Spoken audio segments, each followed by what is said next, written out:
कि ऐतकी खिचड़ी पकनी आ कि क्लीयर कट कोई नहीं है। सरकार प्रॉपर किसी की नहीं बननी, बंदे ही नहीं इन्होंने सिलैक्ट किए सही। उन्होंने अपना मौजूद ही नहीं तो लोगों को की संदेश देऊगे असीं की करना पब्लिक वास्ते।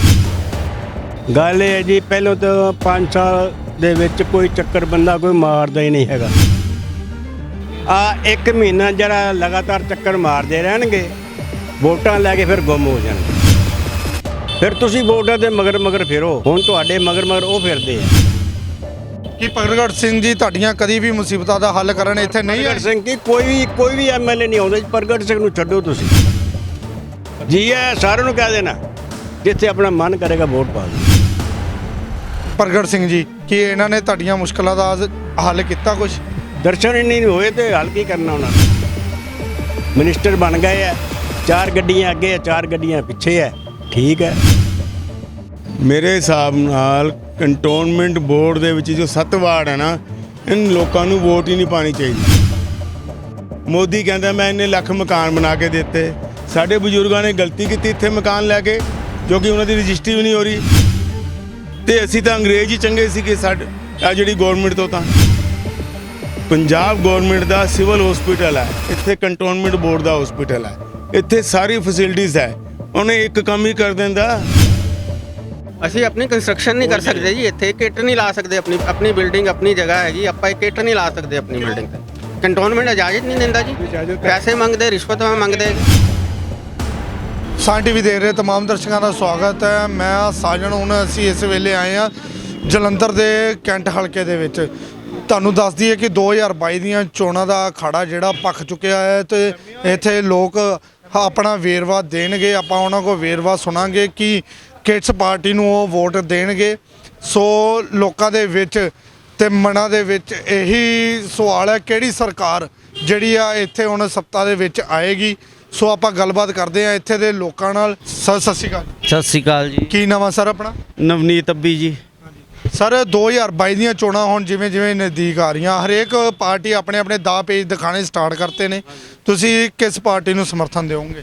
ਹਾਲੇ ਤਾਂ ਇਸ ਵੇਲੇ ਤਾਂ ਦੇਖੋ ਜੀ, ਕੋਈ ਸਮਰਥਨ ਪਾਰਟੀਆਂ ਦਾ ਡਿਕਲੇਅਰ ਹੀ ਨਹੀਂ ਹੋਇਆ ਕਿਹੜੇ ਨੁਮਾਇੰਦੇ ਆ ਰਹੇ ਆ। ਬਾਕੀ ਐਤਕੀ ਖਿਚੜੀ ਪਕਣੀ ਆ ਕਿ ਕਲੀਅਰ ਕੱਟ ਕੋਈ ਨਹੀਂ ਆ। ਸਰਕਾਰ ਪ੍ਰੋਪਰ ਕਿਸੇ ਦੀ ਨਹੀਂ ਬਣਨੀ, ਕਿਉਂਕਿ ਬੰਦੇ ਹੀ ਨਹੀਂ ਇਹਨਾਂ ਨੇ ਸਿਲੈਕਟ ਕੀਤੇ ਸਹੀ। ਕੀ ਮਤਲਬ ਕਿਉਂ ਨਹੀਂ ਸਿਲੈਕਟ ਕੀਤੇ ਉਹਨਾਂ ਨੇ ਸਹੀ, ਜਿਹੜੇ ਕਿ ਤੁਹਾਨੂੰ ਕਿੱਦਾਂ ਲੱਗਦਾ ਕਿ ਉਹ ਸਹੀ ਸਿਲੈਕਟ ਨਹੀਂ? ਤੇ ਉਹੀ ਪੁਰਾਣੇ ਹੀ ਬੰਦੇ ਸਿਲੈਕਟ ਕਰੀ ਜਾਂਦੇ ਆ, ਜਿਹੜੇ ਕਿਸੇ ਪਾਰਟੀ 'ਚੋਂ ਦੂਜੀ 'ਚੋਂ ਆ ਗਏ, ਦੂਜੀ 'ਚੋਂ ਤੀਜੀ ਚੱਲ ਗਏ ਆ। ਉਹਨਾਂ ਦਾ ਆਪਣਾ ਮੌਜੂਦ ਹੀ ਨਹੀਂ ਤਾਂ ਲੋਕਾਂ ਨੂੰ ਕੀ ਸੰਦੇਸ਼ ਦੇਊਗੇ ਅਸੀਂ ਕੀ ਕਰਨਾ ਪਬਲਿਕ ਵਾਸਤੇ। ਸੋ ਇੱਥੇ ਤੁਹਾਡੇ ਜਿਹੜੇ ਵਿਧਾਇਕ ਨੇ, ਦੱਸ ਦਈਏ ਕਿ ਪ੍ਰਗਟ ਸਿੰਘ ਜੀ ਆ, ਕਿ ਉਹਨਾਂ ਨੇ ਬੀਤੇ ਜਿੱਦਾਂ ਲੋਕਡਾਊਨ ਚੱਲਦਾ ਸੀਗਾ, ਲੋਕਡਾਊਨ ਦੇ ਵਿੱਚ ਉਹਨਾਂ ਨੇ ਤੁਹਾਡੀ ਕੋਈ ਮਦਦ ਕੀਤੀ ਵਪਾਰੀ ਵਰਗ?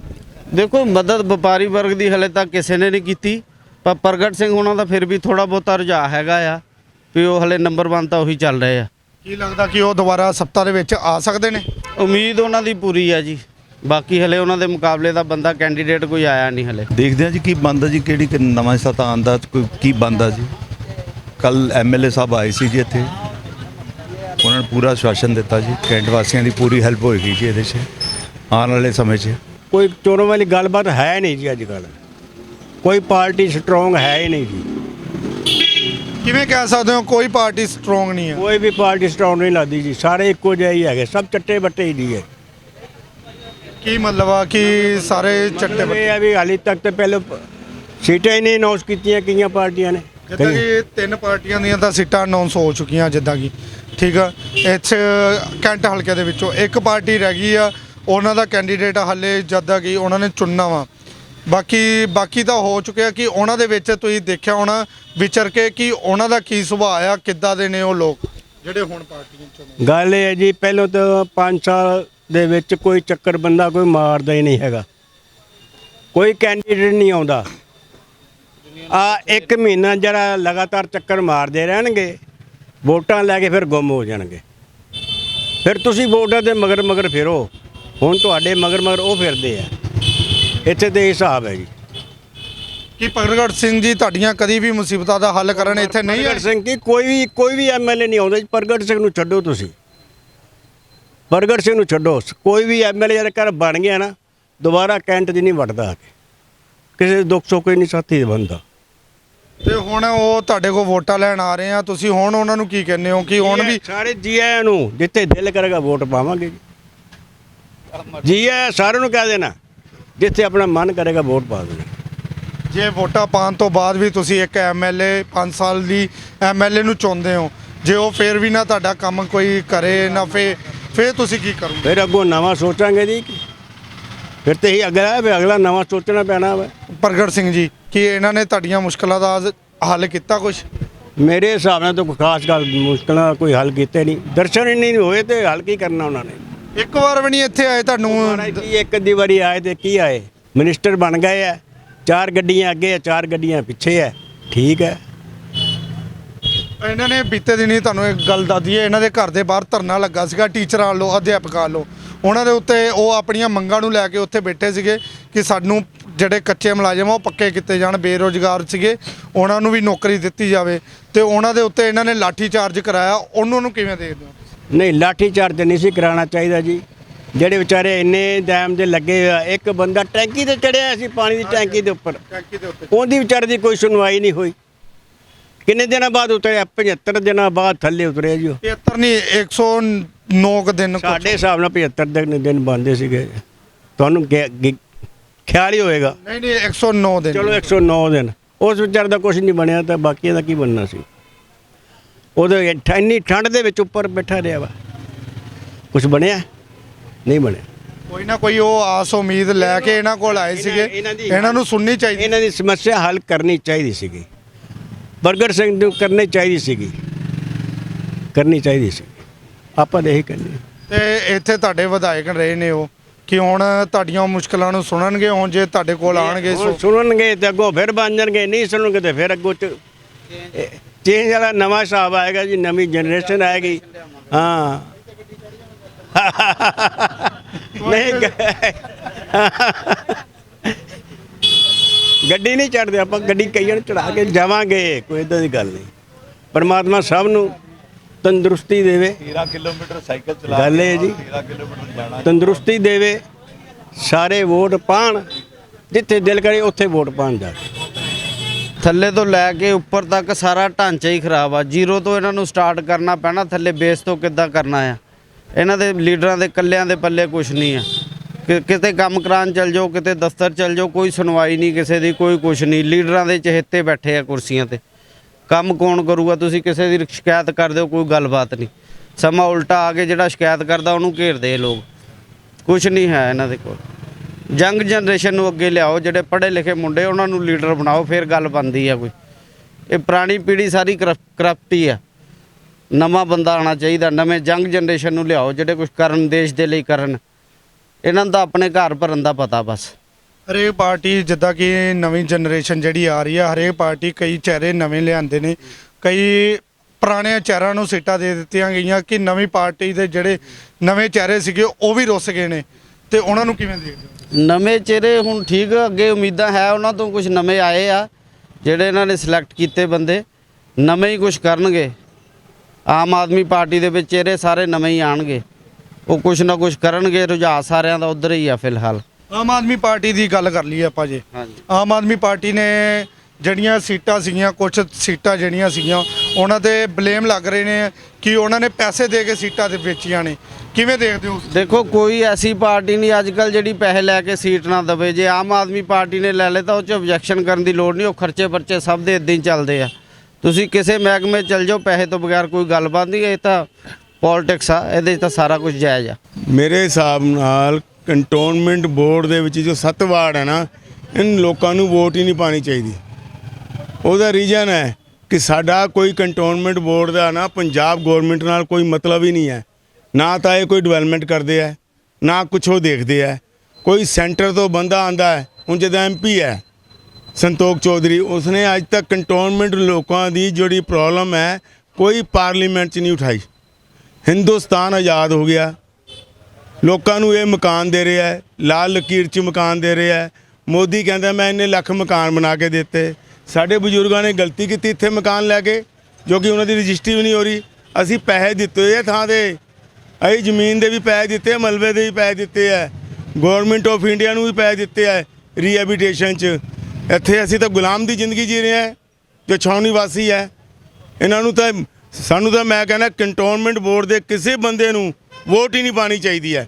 ਪੰਜਾਬ ਗਵਰਨਮੈਂਟ ਦਾ ਚਾਹੇ ਸੈਂਟਰ ਦਾ ਵੀ ਹੈ, ਜਦ ਤੱਕ ਆ ਕੇ ਸਾਡੀ ਗੱਲ ਨਹੀਂ ਸੁਣਦੇ, ਇਹਨਾਂ ਦੀ ਆਵਾਜ਼ ਨਹੀਂ ਉੱਠਦੀ, 2 ਮਿੰਟ 'ਚ ਆਉਂਦੇ ਆ, ਧਰਨਾ ਦੇ ਦਿੰਦੇ ਆ। ਇੱਥੇ ਛਾਉਣੀ ਦੇ ਲੋਕਾਂ ਰਜਿਸਟਰੀਆਂ ਇੱਥੇ ਬੰਦ ਹੈ। ਦੁਕਾਨਦਾਰਾਂ ਨੇ ਜੋ ਬੈਂਕ ਤੋਂ ਲੋਨ ਲੈਣਾ, ਇਹ ਪ੍ਰੋਪਰਟੀ ਨਹੀਂ ਰੱਖਦੇ ਕਹਿਣ ਦੀ, ਜਦ ਕਿ ਅੱਜ ਤੋਂ 2006 ਤੋਂ ਪਹਿਲਾਂ ਅੰਗਰੇਜ਼ਾਂ ਦੇ ਵੇਲੇ ਵੀ ਰਜਿਸਟਰੀ ਹੁੰਦੀ ਸੀਗੀ, ਤੇ ਅਸੀਂ ਤਾਂ ਅੰਗਰੇਜ਼ ਹੀ ਚੰਗੇ ਸੀਗੇ ਸਾਡੇ ਆ ਜਿਹੜੀ ਗਵਰਨਮੈਂਟ ਤੋਂ। ਤਾਂ ਚੰਨੀ ਸਰਕਾਰ ਨੇ ਇਹ ਵੀ ਗੱਲ ਕਹਿਤੀ ਸੀਗੀ ਕਿ ਅਸੀਂ ਤਾਂ ਲਾਲ ਲਕੀਰ ਵਾਲੀਆਂ ਰਜਿਸਟਰੀਆਂ ਵੀ ਅਸੀਂ ਬਣਾਉਣੀਆਂ ਸਟਾਰਟ ਕਰ ਦਿੱਤੀਆਂ, ਕਿ ਲਾਲ ਲਕੀਰ ਦੀਆਂ ਵੀ ਰਜਿਸਟਰੀਆਂ ਬਣਾ ਸਕਦੇ ਆ। ਸੋ ਤੁਸੀਂ ਇਸ ਚੀਜ਼ ਨੂੰ ਕਿਵੇਂ ਦੇਖਦੇ ਹੋ ਕਿ ਤੁਹਾਡੀਆਂ ਰਜਿਸਟਰੀਆਂ ਮੈਂ ਦੱਸਦਾ ਰਿਹਾ ਕਿ ਚੰਨੀ ਸਾਹਿਬ ਕਹਿੰਦੇ ਮੈਂ ਲਾਲ ਲਕੀਰ ਦੀ ਵੀ ਪਲਾਟ ਦੇ ਰਿਹਾ, ਮੈਂ ਲੋਕਾਂ ਨੂੰ 4-4 5-5 ਮਰਲੇ ਦੇ ਮਕਾਨ ਦੇ ਦਿੱਤੇ। ਮੋਦੀ ਸਾਹਿਬ ਦੀ ਰੋਜ਼ ਪੇਪਰ 'ਚ ਆਉਂਦਾ ਕਿ ਮੈਂ ਇੰਨੇ ਲੱਖ ਮਕਾਨ ਲੋਕਾਂ ਨੂੰ ਗਰੀਬਾਂ ਨੂੰ ਬਣਾ ਕੇ ਦੇ ਦਿੱਤੇ। ਉਹ ਸਾਡੇ ਆਪਣੇ ਮਕਾਨ ਤਾਂ ਸਾਡੇ ਨਾਲ ਰਜਿਸਟਰੀ ਕਰਾ ਦਿਓ। ਅਸੀਂ ਤਾਂ ਪੈਸੇ ਦਿੱਤੇ ਸਾਡੇ ਬਜ਼ੁਰਗਾਂ ਨੇ, ਜਿਹੜੇ ਪਾਕਿਸਤਾਨ ਤੋਂ ਆਏ ਸੀਗੇ, ਸਾਡੇ ਬਜ਼ੁਰਗਾਂ ਨੇ ਗਲਤੀ ਕਰਦੀ ਸੀ, ਕੰਟੋਨਮੈਂਟ 'ਚ ਆ ਕੇ ਰਹਿ ਗਏ। ਸਾਡੇ ਲੋਕਾਂ ਨੇ ਗਲਤੀ ਕਰਦੀ ਸੀ ਸਾਡੇ ਬਜ਼ੁਰਗਾਂ ਨੇ, ਇਹ ਕਿਉਂ ਨਹੀਂ ਦਿੰਦੇ? ਇਹ ਕਿਉਂ ਵਿਤਰਕਾ ਹੈ? ਅਸੀਂ ਹਿੰਦੁਸਤਾਨ ਦੇ ਵਾਸੀ ਨਹੀਂ ਹੈ? ਬਾਰਡਰ ਦੇ ਵਿੱਚ ਰਜਿਸਟਰੀਆਂ ਹੋ ਰਹੀਆਂ, ਇੱਥੇ ਕੋਈ ਰਜਿਸਟਰੀ ਨਹੀਂ ਹੋ ਰਹੀ, ਇੱਥੇ ਕੋਈ ਲੋਨ ਨਹੀਂ ਹੋ ਰਿਹਾ, ਇੱਥੇ ਕੋਈ ਸੁੱਧ ਨਹੀਂ ਰਹਿੰਦਾ। ਕੋਈ ਪੋਲੀਟੀਕਲ, ਜਿੰਨੀ ਮਰਜ਼ੀ ਪੋਲੀਟੀਕਲ ਪਾਰਟੀਆਂ ਹੋਣ, ਚਾਹੇ ਬੀਜੇਪੀ ਹੋ, ਚਾਹੇ ਅਕਾਲੀ ਹੋ, ਚਾਹੇ ਕਾਂਗਰਸ ਹੋ, ਚਾਹੇ ਆਮ ਆਦਮੀ ਪਾਰਟੀ ਹੋ, ਕਿਸੇ ਦਾ ਮੈਨੀਫੈਸਟੋ ਹੈ ਮੈਂ ਕੈਂਟ ਕਲੀਅਰ ਕਰਾਂਗੇ। ਪਿਛਲੀ ਵਾਰ ਇਹ ਪ੍ਰਗਟ ਸਿੰਘ ਨੇ ਕਿਹਾ ਸੀਗਾ ਮੈਂ ਤੁਹਾਡੀ ਰਜਿਸਟਰੀਆਂ ਖਿਲਾਊਂਗਾ, ਮੈਂ ਤੁਹਾਡੇ ਲੋਨ ਕਰਾਊਂਗਾ, ਮੈਂ ਸਾਰਾ ਕੁਝ ਕਰੂੰਗਾ। ਆ 4.5 ਉਹ ਆਏ ਨੇ ਤੁਹਾਡੇ ਕੋਲ? ਕੋਈ ਨਹੀਂ ਆਇਆ 5 ਸਾਲ। ਤੀਜੀ ਲਹਿਰ ਹੈ ਇਹਦੀ ਆਪਣੇ ਕਰੋਨਾ ਦੀ, ਕੋਈ ਕਰੋਨਾ ਦਾ ਕੈਂਪ ਨਹੀਂ ਲਾਇਆ ਐਮਐਲਏ ਸਾਹਿਬ ਨੇ। ਇੱਕ ਪੰਜਾਬ ਗਵਰਨਮੈਂਟ ਦਾ ਸਿਵਲ ਹਸਪੀਟਲ ਹੈ, ਇੱਥੇ ਕੰਟੋਨਮੈਂਟ ਬੋਰਡ ਦਾ ਹਸਪੀਟਲ ਹੈ, ਇੱਥੇ ਸਾਰੀ ਫੈਸਿਲਿਟੀਜ਼ ਹੈ। ਉਹਨੇ ਇੱਕ ਕੰਮ ਹੀ ਕਰ ਦਿੰਦਾ ਕਿ ਸਿਵਲ ਹਸਪੀਟਲ ਤੋਂ ਇੱਕ ਆਕਸੀਜਨ ਦਾ ਪਲਾਂਟ ਇੱਥੇ ਲਵਾ ਦਿੰਦਾ, ਇੱਕ ਬੈੱਡ ਹੀ ਲਾ ਦਿੰਦਾ, ਜੋ ਕਿ ਇੱਥੇ ਲੋਕੀ ਮਰੇ ਨਾ ਮਰਦੇ, ਕਿਉਂਕਿ 25-30 ਹਜ਼ਾਰ 50,000 ਰੁਪਏ ਕਿਸੇ ਕੋਲ ਨਹੀਂ ਹੈ ਜੋ ਕਿ ਸ਼ਹਿਰ ਜਾ ਕੇ ਦੇਊਗੇ। ਇੱਥੇ ਹੈਂਡ ਟੂ ਮਾਊਥ ਹੈ ਸਾਰੇ ਦੁਕਾਨਦਾਰ, ਇੱਥੇ ਕੁਝ ਨਹੀਂ ਹੋਇਆ। ਮੈਂ ਉਹਦੀ ਨਹੀਂ ਗੱਲ ਕਰ ਰਿਹਾ, ਕੋਈ ਵੀ ਆਇਆ ਹੁਣ ਇਹ ਲੀਡਰ ਹੈ, ਪਹਿਲਾਂ ਅਕਾਲੀ ਦਲ ਤੋਂ, ਫਿਰ ਕਾਂਗਰਸ ਤੋਂ, ਫਿਰ ਅਕਾਲੀ ਦਲ ਤੋਂ, ਕੋਈ ਬੀਜੇਪੀ 'ਚ, ਕੋਈ ਕਿੱਥੇ ਹੈ। ਇਹ ਬਦਲ ਸਕਦੇ ਆ, ਅਸੀਂ ਨਹੀਂ ਬਦਲ ਸਕਦੇ। ਪਬਲਿਕ ਨੂੰ ਵੀ ਦੇਖਣਾ ਚਾਹੀਦਾ ਹੈ, ਕਰੈਕਟਰ ਦੇਖ ਕੇ ਵੋਟਾਂ ਪਾਓ। ਪਾਣੀ ਹੈ ਤਾਂ ਨੰਬਰ 1 ਤਾਂ ਕੈਂਟ ਬੋਰਡ ਵਾਸੀਆਂ ਨੂੰ ਵੋਟ ਪਾਣੀ ਨਹੀਂ ਚਾਹੀਦੀ। ਇਹ ਸਾਰੇ ਇੱਕ ਇਕੱਠੇ ਹੋ ਜਾਣ ਕਿ ਸਾਡੀ ਜਦ ਤੱਕ ਪ੍ਰੋਬਲਮ ਸੋਲਵ ਨਹੀਂ ਹੋਏਗੀ, ਵੋਟ ਹੀ ਨਾ ਪਾਓ। ਦੇਖੋ ਆਪਣੇ ਆਪ ਆਂਦੇ ਐਜੀਟੇਸ਼ਨ ਦੇ ਅੱਗੇ ਤਾਂ ਮੋਦੀ ਨੂੰ ਝੁਕਣਾ ਪੈ ਗਿਆ, 3 ਕਾਨੂੰਨ ਦੇ ਅੱਗੇ ਐਜੀਟੇਸ਼ਨ ਹੋਈ ਤਾਂ ਇਹ ਤਾਂ ਸਾਰੇ ਝੁਕੇ ਹੋਏ। ਹੁਣ ਤਾਂ ਇਹ ਆਪਣਾ ਮੈਨੀਫੈਸਟੋ ਲੈ ਕੇ ਬਾਜ਼ਾਰਾਂ ਦੇ ਵਿੱਚ ਲੋਕਾਂ 'ਚ ਵਿਚਰ ਰਹੇ ਨੇ। ਉਹਨਾਂ ਚੀਜ਼ਾਂ ਨੂੰ ਕਿਵੇਂ ਦੇਖਦੇ ਹੋ ਕਿ ਤੁਸੀਂ ਉਹਨਾਂ ਨੂੰ ਕਈਆਂ ਪਾਸਿਓਂ ਦੁਕਾਨਾਦਾਰਾਂ ਵੱਲੋਂ ਸਮਰਥਨ ਵੀ ਮਿਲ ਰਿਹਾ ਵਾ? ਮੈਂ ਕਾਕੇ ਇਹੀ ਕਹਿ ਰਿਹਾ, ਇਹ ਮੈਨੀਫੈਸਟੋ ਹੈ ਪੰਜਾਬ ਗਵਰਨਮੈਂਟ ਦਾ, ਇਹ ਸ਼ਹਿਰ ਲਈ ਹੋਊਗਾ, ਕਾਰਪੋਰੇਸ਼ਨ ਦੇ ਵਿੱਚ। ਸਾਡੇ ਕੰਟੋਨਮੈਂਟ ਲਈ ਤਾਂ ਮੈਨੀਫੈਸਟੋ ਹੈ ਹੀ ਨਹੀਂ ਕੋਈ ਕਿਸੇ ਦਾ ਵੀ।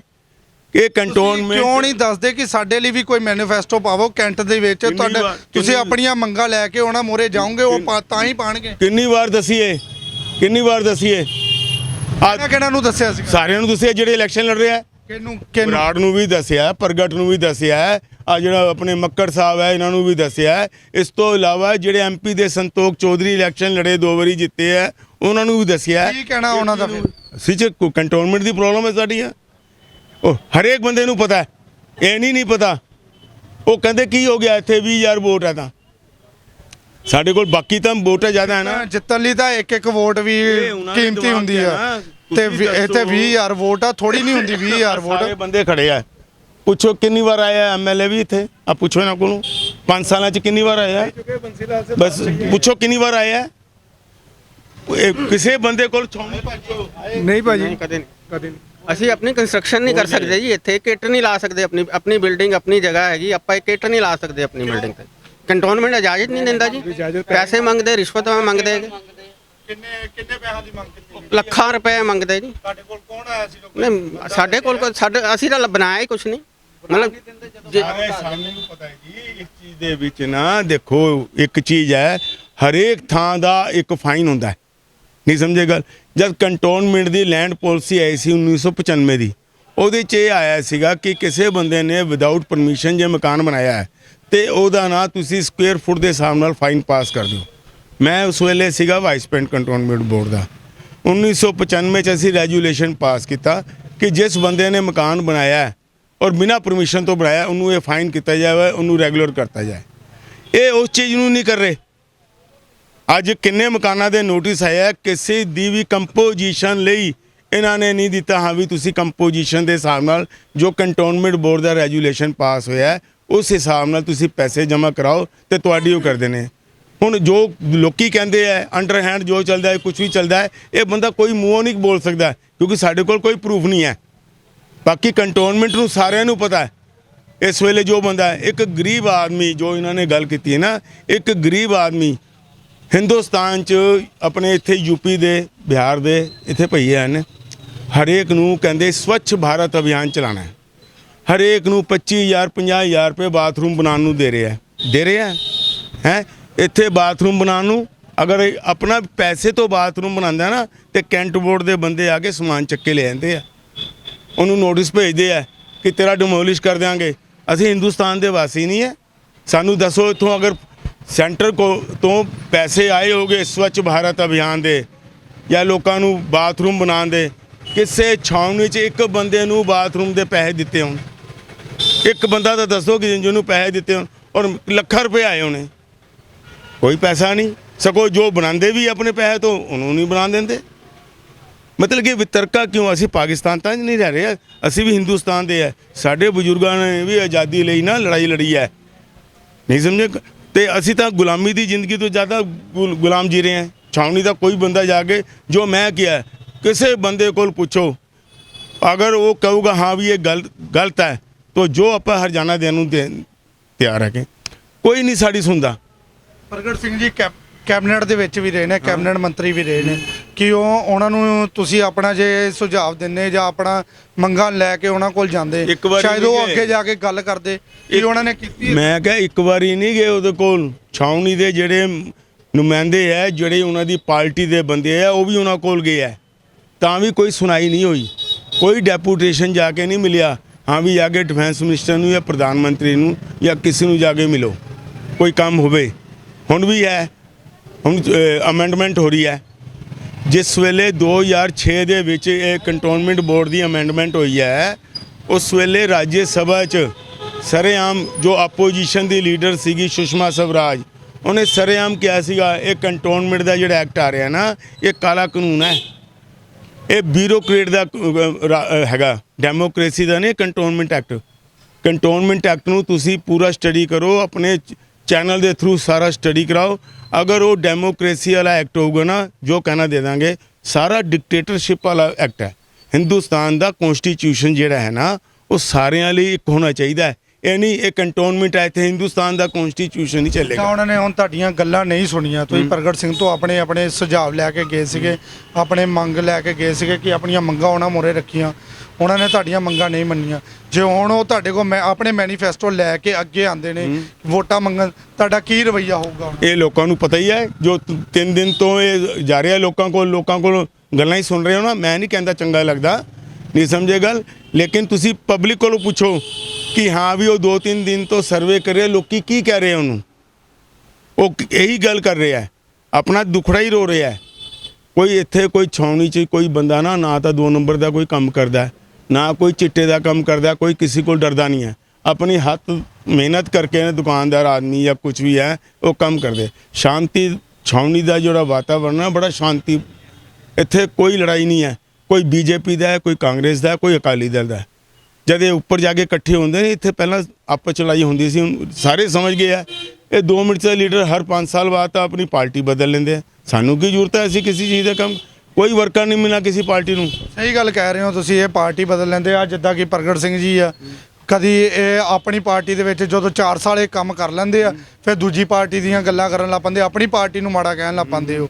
ਇਹ ਕਿਉਂ ਇਦਾਂ ਕਰਦੇ ਨੇ ਕਿ ਇਹ ਆਪਣੀ ਪਾਰਟੀ ਨੂੰ ਮਾੜਾ ਕਹਿਣ ਲੱਗ ਪੈਂਦੇ ਨੇ? ਇਹ ਤਾਂ ਲੋਕਾਂ ਨੂੰ ਵੀ ਸੋਚਣਾ ਚਾਹੀਦਾ ਹੈ ਤੇ ਉਹਨੂੰ ਵੀ ਸੋਚਣਾ ਚਾਹੀਦਾ ਹੈ। ਇੱਕ ਇੰਟਰਨੈਸ਼ਨਲ ਪਲੇਅਰ ਹੈ, ਸਪੋਰਟਸਮੈਨ ਹੈ, ਨਹੀਂ ਸਮਝੇ ਗੱਲ? ਠੀਕ ਹੈ, ਉਹਦਾ ਉਸ ਪਾਰਟੀ 'ਚ ਨਹੀਂ ਬਣਿਆ ਹੋਊਗਾ, ਕੁਝ ਉਹਦੇ ਰਿਵਿਊ ਨਹੀਂ ਮਿਲੇ ਹੋਊਗੇ ਤੇ ਉਹ ਚੁੱਕ ਕੇ ਦੂਜੀ ਪਾਰਟੀ ਚਲਾ ਗਿਆ, ਨਹੀਂ ਸਮਝੇ ਗੱਲ? ਇਹ ਪਬਲਿਕ ਦੇ ਵਿੱਚ ਸਾਡੇ ਉੱਤੇ ਹੀ ਇੱਕ ਠੱਪਾ ਕੋਈ ਹੋਣਾ ਚਾਹੀਦਾ ਕਿ ਹਾਂ ਵੀ ਤੂੰ ਫਲਾਣੀ ਪਾਰਟੀ ਦਾ, ਤੂੰ ਉਸ ਪਾਰਟੀ ਨਾਲ ਹੀ ਚੱਲੇਗਾ। ਅਸੀਂ ਕੋਈ ਠੇਕਾ ਲਿੱਤਾ ਸਾਨੂੰ ਕੋਈ ਨੌਕਰੀ ਦਿੰਦੀ ਹੈ, ਸਾਨੂੰ ਕੋਈ ਪੈਸੇ ਦਿੰਦੀ ਪਾਰਟੀ? ਸਾਨੂੰ ਜੋ ਚੰਗਾ ਲੱਗੇਗਾ ਅਸੀਂ ਉਹ ਕਰਾਂਗੇ। ਮੈਂ ਤਾਂ ਮੁੜ ਕੇ ਇਹ ਕਹਿਣਾ ਜੀ, ਕੈਂਟ ਵਾਸੀਆਂ ਨੂੰ ਇਲੈਕਸ਼ਨ ਦਾ ਬਾਈਕਾਟ ਕਰਨਾ ਚਾਹੀਦਾ, ਕਿਉਂਕਿ ਇੱਥੇ ਕੋਈ ਸੁਣਦਾ ਨਹੀਂ ਹੈ, ਸਾਡੀ ਕੋਈ ਸੁਣਾਈ ਨਹੀਂ ਹੈ। ਇਹ ਅਗਰ ਬਾਈਕਾਟ ਕਰੂਗੇ ਨਾ, ਆਪਣੇ ਆਪ ਹੀ ਆਉਣ ਵਾਲਾ ਟਾਈਮ ਜੋ ਹੋਗਾ ਨਾ, ਸਾਡੀ ਸਾਰੀ ਮੰਗਾਂ ਮੰਨਣਗੇ। ਕੈਂਟ ਦੇ ਮਕਾਨਾਂ ਤੇ ਦੁਕਾਨਾਂ ਤੇ ਇੰਨਾ ਟੈਕਸ ਹੈਗਾ, ਇਹ ਤੁਸੀਂ ਕੈਂਟ ਵਾਸੀਆਂ ਸਾਰਿਆਂ ਤੋਂ ਪੁੱਛੋ ਕਿ ਕਿੰਨਾ ਟੈਕਸ ਇਹਨਾਂ ਨੂੰ ਦੇਣਾ ਪੈਂਦਾ ਜੀ, ਪਰ ਕੋਈ ਸੁਣਵਾਈ ਨਹੀਂ ਹੈ ਸਰ। ਕਿਉਂ ਸੁਣਵਾਈ ਕਿਉਂ ਨਹੀਂ? ਕੋਈ ਸੁਣਦਾ ਹੀ ਨਹੀਂ ਜੀ। ਜਾ ਕੇ ਰਿਕੁਐਸਟ ਕਰੋ, ਲੈਟਰ ਲਿਖ ਕੇ ਦਵੋ ਜੀ ਤੁਸੀਂ ਸਾਡੇ ਤੇ ਕੋਈ ਕਿਰਾਏਦਾਰ ਨਹੀਂ ਹੈ, ਲੈਟਰ ਵੀ ਦੇ ਦਿਓ, ਫਿਰ ਕਹਿਣਗੇ ਐਫੀਡੇਵਿਟ ਲਿਆਓ, ਐਫੀਡੇਵਿਟ ਦੇ ਦਿਓ। ਸਾਹਿਬ ਨੂੰ ਤੁਸੀਂ ਚੁਣਿਆ, ਤੁਸੀਂ 5 ਸਾਲ ਜਦੋਂ ਵੋਟਾਂ ਮੰਗੇ, ਤੁਸੀਂ 5 ਸਾਲ ਤੁਸੀਂ- ਮੈਂ ਤੁਹਾਨੂੰ ਦੱਸਾਂ ਐਕਚੁਅਲ ਕੀ ਹੈ ਕਿ ਜਿਹੜੀ ਟੈਕਸ ਦੀ ਅਸੈਸਮੈਂਟ ਸੀਗੀ ਨਾ 2006 ਤੋਂ ਪਹਿਲਾਂ, ਉਹ ਇਲੈਕਟਿਡ ਵਾਈਸ ਪ੍ਰੈਜ਼ੀਡੈਂਟ ਕਰਦਾ ਸੀਗਾ। 2006 'ਚ ਇਹ ਪਾਵਰ ਦੇਤੀ ਐਗਜ਼ੈਕਟਿਵ ਅਫਸਰ ਨੂੰ, ਬਿਊਰੋਕਰੇਟ ਨੂੰ। ਇੱਥੇ ਕੋਈ ਬੰਦਾ ਜੋ ਕਹਿ ਰਿਹਾ ਨਾ ਮਕਾਨ ਬਣਾ ਲਿਆ ਨਾ, ਉਹ ਕੈਂਟ ਬੋਰਡ ਦਾ ਕਿਰਾਏਦਾਰ ਬਣ ਜਾਂਦਾ ਹੈ। ਜਿੱਥੇ ਪਹਿਲਾਂ ਦੇਖੋ ਇੱਕ ਮਕਾਨ ਦਾ ਟੈਕਸ ਹੈ 50 ਰੁਪਏ, ਮਕਾਨ ਬਣਾਉਣ ਤੋਂ ਬਾਅਦ ਉਹਦਾ 25000 ਰੁਪਏ ਟੈਕਸ ਹੋਊਗਾ। ਇੰਨਾ ਫਰਕ ਤੁਸੀਂ 100% ਵਧਾ ਦਿਓ, 50 ਦੇ 100 ਰੁਪਏ ਕਰ ਦਿਓ। ਅੱਛਾ ਸੁਣਾਈ ਕਿਹਦੇ ਅੱਗੇ ਕਰਾਂਗੇ? ਜਿੰਨੇ ਕਿ ਸੁਣਾਈ ਵੀ ਉਹਦੇ ਕੋਲ ਹੀ ਹੈ ਜਿੰਨੇ ਟੈਕਸ बढ़ाया ਹੈ। ਤੁਸੀਂ ਕੋਈ ਆਪਣੀ ਕੰਪਲੇਂਟ ਹੈ ਨਾ, ਉਹ ਕਿਹਨੂੰ ਦਿਓਗੇ? ਐਗਜ਼ੈਕਟਿਵ ਅਫਸਰ ਨੂੰ, ਜਿੰਨੇ ਟੈਕਸ बढ़ाया। ਜਿੰਨੇ ਟੈਕਸ बढ़ाया ਉਹ ਹੀ ਚੁੱਕੇ ਤੁਹਾਨੂੰ ਨਾ ਇਹਦਾ ਫੈਸਲਾ ਸੁਣਾਊਗਾ। ਇਹ ਕਦੇ ਹੋਇਆ? ਇਹ ਛਾਉਣੀ ਦੇ ਕੰਟੋਨਮੈਂਟ 'ਚ ਹੈ ਕਿ ਜਿਹੜਾ ਬੰਦਾ ਕਾਨੂੰਨ ਬਣਾ ਰਿਹਾ ਹੈ ਉਹਨੂੰ ਹੀ ਪਾਵਰ ਹੈ, ਜਿਹੜਾ ਤੁਹਾਡੇ ਉੱਤੇ ਟੈਕਸ ਲਾ ਰਿਹਾ ਉਹਨੂੰ ਹੀ ਪਾਵਰ ਹੈ। ਹਾਂ ਵੀ ਉਹਦੇ 'ਚੋਂ ਰਿਬੇਟ ਦੇਗਾ ਕਿ ਨਹੀਂ ਦੇਗਾ? ਇਹ ਦੂਜੇ ਬੰਦੇ ਨੂੰ ਹੋਣੀ ਚਾਹੀਦੀ ਨਾ। ਬੰਦਾ ਕੀ ਕਹਿੰਦਾ ਹੈ? ਕਿਸੇ ਦੀ ਇਨਕੁਆਇਰੀ ਕਮੇਟੀ ਬੈਠਦੀ ਹੈ, ਇੱਕ ਬੰਦੇ ਦੀ ਹਾਂ ਵੀ ਇਹ ਕਰਪਸ਼ਨ ਦੇ ਉੱਤੇ ਹੈ, ਉਹਦੀ ਇਨਕੁਆਇਰੀ ਕਮੇਟੀ ਬੈਠੀ। ਜਿਹੜਾ ਬੰਦਾ ਇਨਕੁਆਇਰੀ 'ਚ ਹੁੰਦਾ ਨਾ, ਅਗਰ ਕੱਲ ਨੂੰ ਕੋਈ ਉਹਦੇ ਅਗੇਂਸਟ ਫੈਸਲਾ ਹੋਣਾ ਹੈ ਨਾ, ਉਹਦੀ ਵੋਟ ਹੋਏਗੀ ਉਹਦੇ 'ਚ, ਤੇ ਉਹਨੂੰ ਵੋਟ ਪਾਉਣ ਦਾ ਅਧਿਕਾਰ ਨਹੀਂ ਹੈ, ਕਿਉਂਕਿ ਉਹਨੇ ਇਨਕੁਆਇਰੀ ਕੀਤੀ ਹੈ। ਇੱਥੇ ਕੰਮ ਹੀ ਉਲਟਾ ਹੈ। ਇਹ ਹਿੰਦੁਸਤਾਨ 'ਚ ਕੰਟੋਨਮੈਂਟ ਐਕਟ ਇੱਕ ਇੱਦਾਂ ਦਾ ਐਕਟ ਹੈ ਜੋ ਕਿ ਐਂਟੀ ਪਬਲਿਕ ਹੈ, ਡੈਮੋਕ੍ਰੇਸੀ ਦੇ ਨਾਂ 'ਤੇ ਕਲੰਕ ਹੈ। ਇਹ ਜਿਹੜੇ ਸੈਂਟਰ ਗਵਰਨਮੈਂਟ 'ਚ ਨਾ ਮੋਦੀ ਸਾਹਿਬ ਨੂੰ ਵੀ ਇਹ ਕਾਂਗਰਸ ਦੇ ਟਾਈਮ 'ਚ 2006 'ਚ ਕਾਨੂੰਨ ਬਣਿਆ ਸੀਗਾ, ਇਹਨੂੰ ਚੇਂਜ ਕਰਨਾ ਚਾਹੀਦਾ। ਤੁਹਾਡੀ ਸੁਸ਼ਮਾ ਸਵਰਾਜ ਨੇ ਰਾਜ ਸਭਾ 'ਚ ਇਸ ਕਾਨੂੰਨ ਦੇ ਬਾਰੇ ਕਿਹਾ ਸੀਗਾ ਇਹ ਕੰਟੋਨਮੈਂਟ ਦੇ ਉੱਤੇ ਧੱਬਾ ਹੈ, ਇਹ ਕਾਲਾ ਕਾਨੂੰਨ ਹੈ। ਤੁਸੀਂ ਆਪਣੇ ਲੀਡਰ ਦੀ ਗੱਲ ਸੁਣ ਕੇ ਜੋ ਉਹਨੇ ਸੁਜੈਸ਼ਨ ਦਿੱਤੇ ਸੀਗੇ ਨਾ, ਉਸ ਹਿਸਾਬ ਨੂੰ ਕੰਟੋਨਮੈਂਟ ਦਾ ਐਕਟ ਚੇਂਜ ਕਰਨ। ਉਹ ਤਾਂ ਤੁਹਾਡੀ ਲੀਡਰ ਹੀ ਸੀਗੀ ਨਾ, ਹੋਰ ਤਾਂ ਨਹੀਂ ਸੀਗੇ, ਔਰ ਆਪੋਜੀਸ਼ਨ ਦੀ ਲੀਡਰ ਸੀ। ਉਹਨੇ ਇਸ ਚੀਜ਼ ਦੇ ਹਾਲੇ ਵੀ ਤੁਸੀਂ ਨੈੱਟ ਤੇ ਦੇਖੋ 2006 'ਚ ਸੁਸ਼ਮਾ ਸਵਰਾਜ ਦਾ ਨਾਂ ਲਓ, ਉਹ ਪੂਰੀ ਉਹਦੀ ਗੱਲਬਾਤ ਆਏਗੀ, ਪੂਰੀ ਪੌਣੇ 1.5 ਘੰਟੇ ਦੀ ਨਾ ਪੂਰੀ ਸਪੀਚ ਹੈ ਰਾਜ ਸਭਾ 'ਚ ਇਸ ਕਾਨੂੰਨ ਦੇ ਬਾਰੇ ਕਿ ਕਾਨੂੰਨ ਕਿੰਨਾ ਗਲਤ ਹੈ। ਕਿਉਂਕਿ ਅੰਬਾਲਾ ਕੈਂਟ ਤੋਂ ਬਿਲੋਂਗ ਕਰਦੀ ਸੀ, ਉਹਨੂੰ ਸਾਰਾ ਪਤਾ ਹੈ। ਜਿਹੜਾ ਬੰਦਾ ਕੰਟੋਨਮੈਂਟ ਤੋਂ ਬਿਲੋਂਗ ਕਰੇਗਾ ਨਾ, ਜਿਹਦਾ ਦਿਲ ਸਾਫ਼ ਹੋਗਾ ਉਹ ਸਾਰੀ ਗੱਲ ਕਰੂਗਾ। ਜਿਹੜਾ ਬੰਦਾ ਹੀ ਬਾਹਰੋਂ ਆਇਆ ਹੋਗਾ ਕੰਟੋਨਮੈਂਟ 'ਚ, ਉਹਨੇ ਕੀ ਗੱਲ ਕਰਨੀ ਹੈ? ਹੁਣ ਪ੍ਰਗਟ ਸਿੰਘ ਜੀ ਕੈਂਟ 'ਚ ਰਹਿੰਦੇ ਨਹੀਂ ਹੈ, ਉਹ ਸ਼ਹਿਰ ਰਹਿੰਦੇ ਆ। ਬਰਾੜ ਵੀ ਸ਼ਹਿਰ ਰਹਿੰਦਾ, ਸਰਬਜੀਤ ਸਿੰਘ ਮੱਕੜ ਵੀ ਸ਼ਹਿਰ ਰਹਿੰਦਾ, ਨਹੀਂ ਸਮਝ?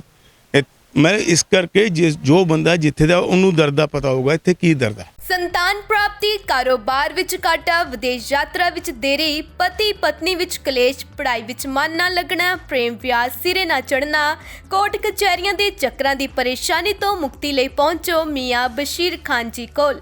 ਇੱਕ ਵਾਰ ਫੋਨ ਜ਼ਰੂਰ ਕਰੋ, ਤੁਹਾਡਾ ਇੱਕ ਫੋਨ ਬਦਲ ਸਕਦਾ ਹੈ ਤੁਹਾਡੀ ਜ਼ਿੰਦਗੀ। ਪਿਆਰ ਵਿੱਚ ਧੋਖਾ ਖਾਣ ਵਾਲੇ ਪ੍ਰੇਮੀ ਪ੍ਰੇਮਿਕਾ ਵੀ ਇੱਕ ਵਾਰ ਜ਼ਰੂਰ ਸੰਪਰਕ ਕਰਨ। ਹੁਣ ਸੁਪਨੇ ਦੇਖਣਾ ਛੱਡੋ, ਇਹ ਸਭ ਮੁਸੀਬਤਾਂ ਜਾਂ ਖੁਆਇਸ਼ਾਂ ਨੂੰ ਪੂਰਾ ਕਰਨ ਲਈ ਚੁੱਕੋ ਕਦਮ। Phone number 9915043150